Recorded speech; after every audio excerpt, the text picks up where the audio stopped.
Good morning, Jew. Good morning, Jew, says Katie. Look at that. That's her cup today.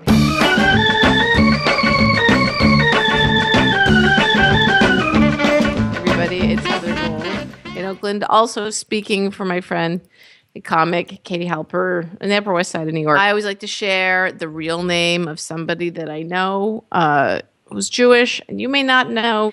So today's Jew is Miranda July, who shockingly enough was not born July. I'm sure you're stunned that a performance artist has a different name.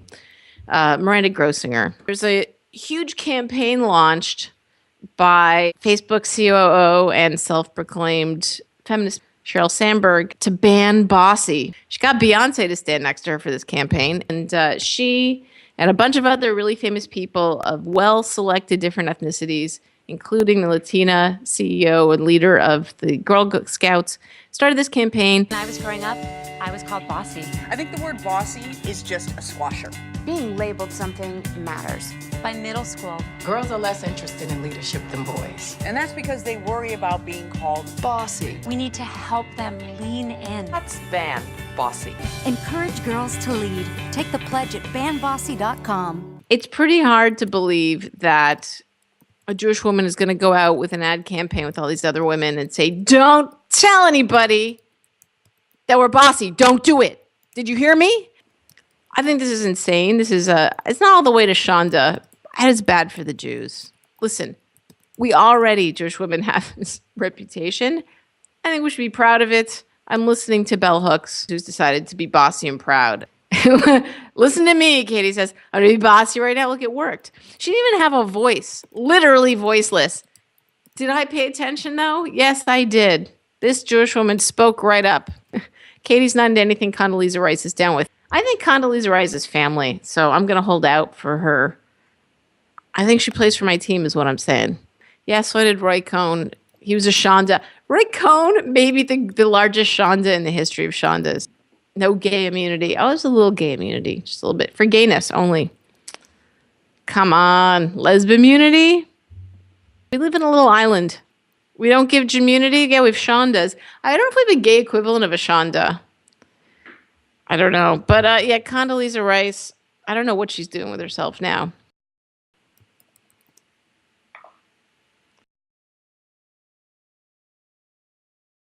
The Ban the Bossy campaign, bad for the Jews. First of all, we're so good at it. Why would we want to, fight it? How about you, Katie Halper? Good or bad for the Jews? Bad for all. Yeah. All right. So then next, there is this OwnBossy. Own it. I know. Seriously. We need, African-American women to lead Jewish women in a campaign for ourselves, I think. I don't know. That's who I started learning stuff from. People who were, given a hard time and just kind of owned their own power. It's very inspiring for me. Instead of pleading, complaining. Sandra Bullock and everything. She's made a huge career. Okay. So the next story. Oh, God. I'm saying I just watched people around me when I was in college, and I was like, some people here have a little more self-created self-esteem than I do, so I'm going to figure that out. So the next story, there's, as you probably know, a flight from Malaysia that was flying to Vietnam that disappeared. Oh, she's acting it out. Look at this. And then it just disappeared. There is a really interesting Jewish story connected to this, though. There was a guy, a Jewish traveler named Andrew, who was organizing his travel, and he happened to use an Orthodox Jewish travel agent. He was asked in making all these flights, he had to make a bunch of flights, to book one on a Shabbos, and he wouldn't. And he said, you know what, you're right. I won't fly in Shabbat. Go ahead. You're right. I have this guilt. I'm just Jewish enough to be persuaded by you, Orthodox, holy travel agent. Well, he didn't fly in Shabbat, and so he's alive, and we know where he is because he didn't get in the plane. So then he was really thrilled and sent a message to his travel agent. So here's what he wrote his agent. Holy God, you sure heard what happened to MH370. I cannot stop thinking about this. This is a true miracle for the books. You're a true lifesaver, and I cannot think anymore. We'll talk about this later. Don't know how to thank you enough. Now, please change my return. I am not stepping on a Malaysia flight in my life. And the Orthodox travel agent said, I am not your lifesaver. God and Shabbat were your lifesavers. You owe them something. And the best thing about this story for me is I'm so thrilled and I have so much gratitude, but let me tell you what to do. Now do something for me. Change my flight. And the response is, this is amazing. You owe somebody something. Get a move on. You can't just enjoy God. You got to, God's waiting. I've been waiting for that Andrew. Help me out. Kept you off the flight. So this is a thing that makes Katie crazy, which you're only going to get to see her be irate via instant messenger. You think it's narcissistic to imply that if you survive, it's only because God said these people need to live? And don't flatter yourself. Are you an atheist, Katie? Are you 100% sure, rock solid on no, nothing? Agnostic. You don't like the idea that God is like pressing like buttons on a Facebook page and saying, your page survives. Your page, let's just admit, God is not so menschy. Yeah, but if you say God is not a mensch, then you're acknowledging there's God. You really want to get into this on a charade instant message day? You think this is we're gonna argue over this? I don't think he exists, but if he did exist, he wasn't menschy. What? Wrap it up? It's a douchebag. God is a douchebag. God is a hipster douchebag in a hot tub? I say that with all due respect. All right. Katie's gonna try and convince me certain things, certain Jewish things. I'm gonna guess. Jewish charades is called convincing. All right.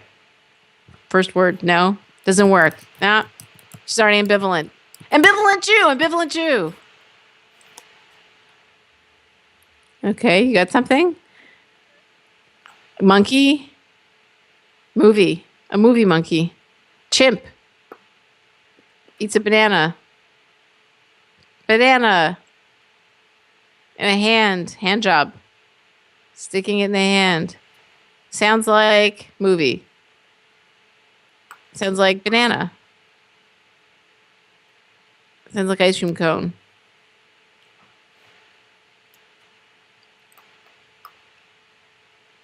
One hand, the other hand driving.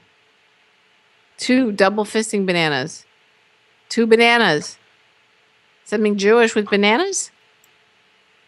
A Jewish banana. Bananas? You mean Woody Allen movie Bananas? Bananas! Oh, God.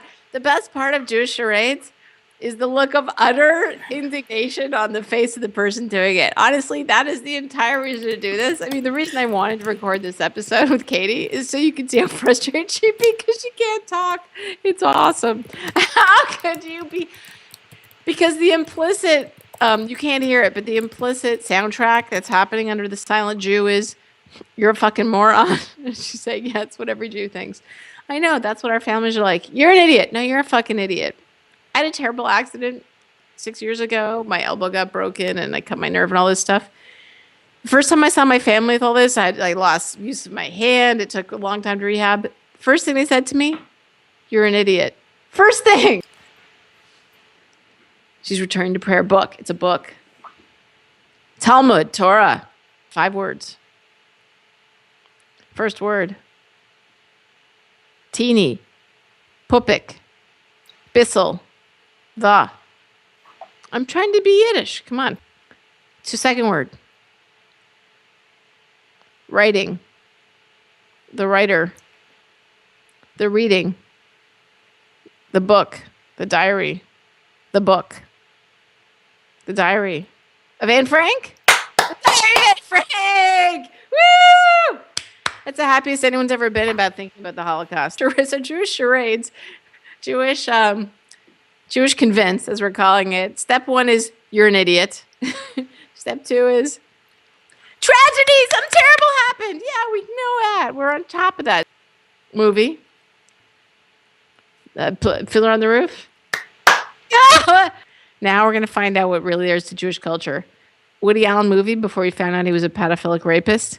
Then we get a little Jewish girl locked up in an attic trying to hide from the Nazis, writing notes. That's entertaining. And then step 3 was shtetl, singing in the shtetl. It's like the Jewish Boys in the Hood, Fiddler on the Roof, for those of you who don't know what it is. It's a movie. 3 words. Third word. Ooh. All I can see is your boobs and your arm. Point to your ass. You have a tail. Your fart. Poop. Shit. I have a tail.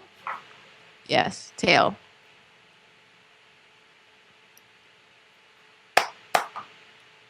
Clap, clap, point to my ass. Fivel? Fivel? Is that the mouse tail? The Fivel tail? What's the name of that movie? It's like cute little Jewish animated mice. Bronx tail? A Jew's tail. A Yid's tail. Fivel? I had it with Fivel. A flag. I'm waving a flag. Me. I got a flag. You. The flag bearer. Flag waver. Katie.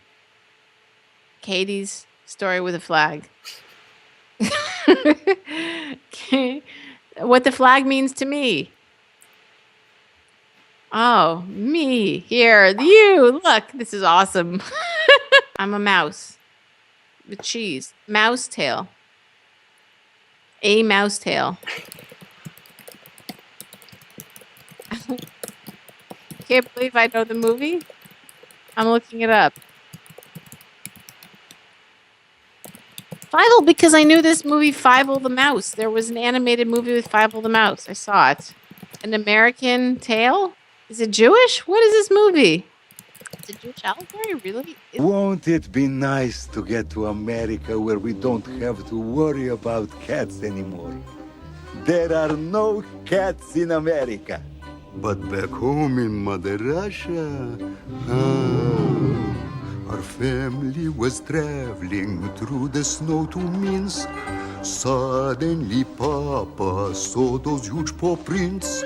When I heard him screaming, I fainted dead away. And I woke up an orphan. But There are no cats in America, and the streets are paved with cheese. Oh, there are no cats in America, so set your mind at ease. Is it an animated movie? Is it a kid's movie? There's a kid animated Jewish movie. Who knew? You didn't know it was Jewish? Who writes the movies? We write the movies. Okay, here's one. Here's a Jewish person for you. Ready? Person, ready? Who's that? There we go. Look at that. Papa, are you near me? Papa, can you hear me? Papa, can you help me not be frightened? Jewish Charades is pretty good. All right, listen, I'll see you later. Hopefully I have your voice next week. It'll be fun. I wish you good things. May the light of this flickering candle illuminate the night the way your spirit